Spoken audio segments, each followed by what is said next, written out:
C'est une séquence qui fait le buzz sur les réseaux sociaux, une discussion théologique assez particulière, pour ne pas dire plus, sur ce qui est censé être une chaîne d'information. C'était sur CNews, dans le cadre de l'émission Enquête d'esprit. On regarde un extrait. Bienvenue dans Enquête d'esprit. C'est une réalité plus sournoise que tous les virus, plus dangereuse que toutes les épidémies, plus contagieuse aussi que toutes les infections. Mais elle est rarement évoquée et encore moins prise au sérieux. Cette réalité, ce sont les forces du mal sous toutes leurs manifestations. Elles étendent leur pouvoir dans toutes les sphères de la société. L'actualité le montre amplement pour nous conduire au désespoir. On vit dans un monde où le péché n'existe plus. Et donc on ne sait même plus que des cas de possession font partie, malheureusement, du quotidien. Anne Bernet. Il y a beaucoup de raisons. Peut-être aussi le fait que de moins en moins de gens soient baptisés. Au-delà du buzz, de quoi cette séquence peut être le nom, surtout quand on sait que CNews appartient à Vincent Bolloré, qui se présente comme un catholique affirmé, voire traditionnaliste. Mon collègue et camarade Théophile Kouammo a voulu aller plus loin que quelques secondes d'image. C'est l'éclairage de la rédaction. Salut Théophile. Salut Nadia. Éclaire-nous sur ce qui s'est passé. En fait, ça a suscité des moqueries, beaucoup de ricanements sur les réseaux sociaux, cette petite séquence qui a été coupée. Mais je pense qu'on aurait tort de se moquer. Déjà, avant de se moquer, si on veut vraiment le faire, il faut prendre le temps de regarder le dispositif et de l'analyser, le dispositif auquel on a affaire. Alors, tout ceci est diffusé dans une émission qui s'appelle Enquête d'esprit. Enquête d'esprit, c'est une émission religieuse dominicale. On va dire que c'est un peu le jour du Seigneur en version média privé appartenant à un milliardaire. Et en réalité, le sujet évoqué, le combat spirituel, les anges et les démons, l'a déjà été à plusieurs reprises dans le jour du Seigneur. Il faut juste aller dans les archives de l'émission du service public pour s'en rendre compte. Mais c'est la manière d'en parler qui diffère. Sur Enquête d'esprit, il y a moins de recul, il y a des bandeaux un peu putaclic, on pourrait dire, une écriture de chaîne d'infos et un registre de télévangélistes de YouTube un peu hardcore qui attire parce que justement, il frappe les esprits. Et donc, sans effort de médiation entre la personne qui reçoit le message et la personne qui l'émet, cet univers, il percute le grand public français, un grand public français finalement assez déchristianisé, assez déreligiosé, si on peut dire, qui croyait avoir affaire à un média d'info. Enfin, l'effet de sidération est garanti. Les gens, c'est le what the fuck, les gens se demandent, mais c'est quoi ce truc ? La différence de taille entre un sujet comme ça évoqué par le Jour du Seigneur et un sujet pareil évoqué par Enquête d'esprit, c'est que le dimanche matin sur le service public, tu as le Jour du Seigneur, tu as l'émission Présence protestante, tu as la séquence des Juifs et tu as la séquence des musulmans, c'est-à-dire, a priori, c'est 2 heures, je crois, le matin, où en fait des différentes confessions représentatives en France, y compris le bouddhisme, peuvent évoquer les questions spirituelles. Là, c'est très catho et c'est très identitaire. Très, très identitaire. Et quand on regarde la manière dont cette émission peut passer du séculier au spirituel, on se rend compte qu'il y a là une sorte de socle spirituel à un identitarisme politique. Et l'animateur, Émeric Pourbet, c'est l'ancien directeur du magazine France Catholique qui était tellement vieillot qu'il ne marchait pas. Et ce magazine a été racheté. Il a été sauvé en réalité par Vincent Bolloré en 2018. Quand on sait que Vincent Bolloré dit avoir la foi du charbonnier, il dit qu'il croit toutes les paroles des Écritures, y compris, il croit à la parole qui dit qu'il est plus difficile pour un riche d'arriver au paradis que pour un chameau d'entrer dans le trou d'une aiguille. En réalité, en sauvant France Catholique à 70 ans, en donnant l'impression d'exister et d'être une sorte de protecteur de la catholicité, il essaie peut-être de s'acheter une place au paradis. Alors, ça pourrait être disons, touchant. Mais bon, il y a quand même des enjeux politiques qui sont bien plus préoccupants que un petit moment de buzz pourrait le laisser supposer. Et on n'achète pas sa place au paradis avec des milliards, n'est-ce pas ? Alors c'est news. Il faut le dire à Vincent. Il faut le dire à Vincent. Vincent, on n'achète pas le paradis avec des milliards. Alors c'est news, c'est Enquête d'esprit, cette émission dominicale, mais c'est aussi Face à l'info animée par Christine Keely qui a longtemps eu pour chroniqueur principal Éric Zemmour. Et au sujet de ces deux, tu voulais qu'on se rappelle un moment politique qui a eu lieu à l'église Martin Luther King à Créteil, en banlieue parisienne. On regarde un extrait. à chaque fois, je me dis, mais c'est ce sujet-là qu'on va aborder? Qu'est-ce que je pourrais bien dire? Je me tais. Dieu, tu prends les rênes. Ouais. C'est facile à dire, mais c'est la première fois que je l'ai expérimenté vraiment. Je me suis complètement effacée derrière Dieu et je l'ai laissé piloter. À lâcher Tout prise. piloter. Waouh. Mais j'ai tellement laissé Dieu tout piloter, envers et contre tous, envers et contre toutes les insultes, contre toutes les menaces. Et je lui ai dit, si tu m'envoies là, c'est que tu as une mission, je ne sais pas laquelle. Dans chaque interview, je dis que je prie avant l'émission. Dans chaque interview, je dis que tout, le monde est spirituel, le monde n'est pas matériel. C'est Dieu qui faisait. Tu te rends compte qu'elle n'a jamais fait autant d'audience de son existence, cette chaîne, que cette case horaire n'a jamais fait autant d'audience. Une chose est sûre, c'est que lorsqu'il est arrivé dans l'émission, c'était l'homme le plus détesté de France. Et après, il a pu être candidat à la présidentielle.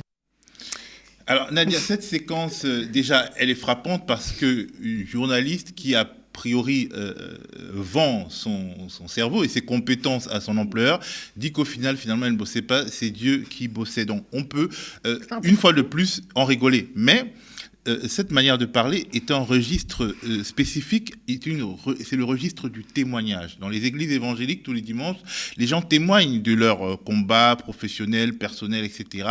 Et ils expliquent comment ils se sentent accompagnés par Dieu. Donc, a priori, si pour quelqu'un qui n'est pas, disons, extrêmement politisé, pour quelqu'un qui ne sait, qui n'a pas de considération particulière sur le journalisme, c'est un discours qui est proche de lui, s'il appartient à cet univers spirituel-là. Et donc, Christine Kelly arrive dans un registre de proximité avec un public qui est un public évangélique qui est en dehors des radars en France, puisque en gros en France il y a les catholiques, il y a un peu les musulmans, il y a un espace très faible pour les évangéliques qui sont souvent considérés comme, disons, des succédanés de l'Amérique, alors qu'il y a une tradition évangélique en France qui est séculaire. Alors, et en plus, d'un point de vue sociologique, c'est un public populaire, un public très métissé, très divers, où vous retrouvez beaucoup de personnes d'origine d'Afrique subsaharienne, des Antilles et même des Chinois d'origine qui sont souvent de banlieue, dans les grandes églises de banlieue parisiennes. C'est la France d'en bas. Et en réalité, Christine Kelly commence par un témoignage qui leur explique « Je suis des vôtres ». Et en réalité, effectivement, il y a beaucoup d'Antillais qui sont soit catholiques, soit évangéliques, mais il y a beaucoup plus de croyants, par exemple, parmi les Antillais que parmi les gens de France métropolitaine. Donc, je suis comme vous, et Dieu m'a aidé alors que j'étais humilié par la bien-pensance de gauche et du système, et finalement, alors que j'étais voué à faire une émission qui ne marcherait pas, c'est l'émission qui cartonne, et elle opère un glissement, c'est-à-dire que elle passe de sa carrière journalistique, de ses combats légitimes en tant que mère de famille, qui a pu connaître le chômage, qui aujourd'hui renaît professionnellement. Elle passe de son témoignage et de l'effet de proximité dont elle joue pour faire accepter un homme politique, pour le banaliser, un homme politique en réalité qui regarderait les personnes à qui elle s'adresse avec un regard malveillant. Et donc, il s'opère ainsi une forme de banalisation de l'extrême droite.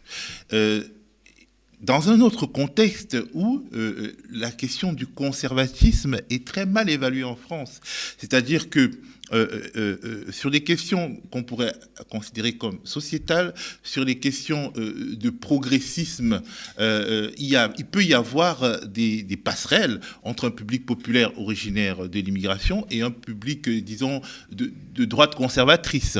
Et le fait, justement, d'utiliser le registre religieux pour parler à ce public qui, demain, va aller regarder, ou bien le soir même va aller regarder en replay l'émission Enquête d'esprit, et qui va voir qu'on parle notamment de la condamnation de l'euthanasie, et qu'on va parler d'un certain nombre de thèmes, des traditions, etc.